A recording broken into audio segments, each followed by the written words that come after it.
The exhibition gallery is located here in Hammond on the first floor, and just one floor up is the Bywater's collection, which is where the Janet Turner and Octavio Medellin matrices and impressions are typically held. So I spent a lot of time here in this space just as a student, but throughout this process, was ground zero of the installation and also my research for object labels and labels related to the artists. In addition, the library staff has been involved in this process from near the beginning. We had a meeting very early on to discuss what we were up to and what was unique about this really collaborative, multi-phase exhibition. And so we've been working together on a really interesting meta-exhibit called Are You Close Enough?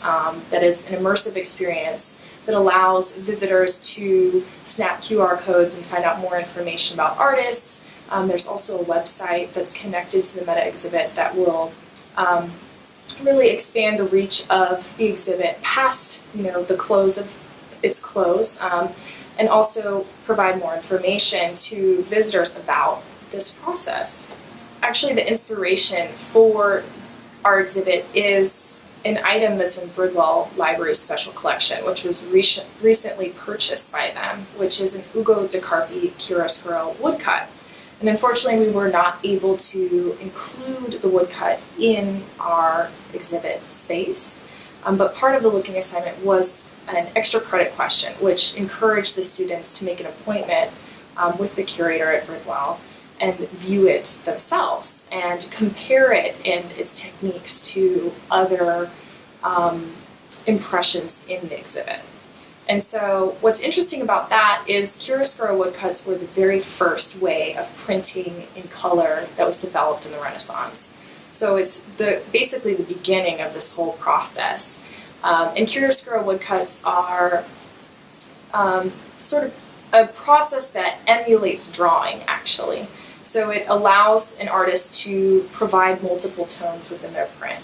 And it's very similar in ways to Octavio Medellin's Untitled and Janet Turner's The Bird of the Swamp, because it includes multiple matrices on one support. And so that's what the students were encouraged to learn. They spent so much time in Bridwell with that collection and then the Meadows Museum's collection looking at impressions, and Dr. Pond would ask them the ultimate question, which is, which type of print is this? And in the time period that they are looking at, that's relief or intaglio. And so they have spent a lot of time identifying the characteristics of those prints. And I think they've learned quite a lot, and it's just a wonderful process to see them apply that knowledge to this exhibit and to function really as co-curators. And that's something that I kind of reminded them when I met with them, is that this is a great opportunity for you all to demonstrate your knowledge.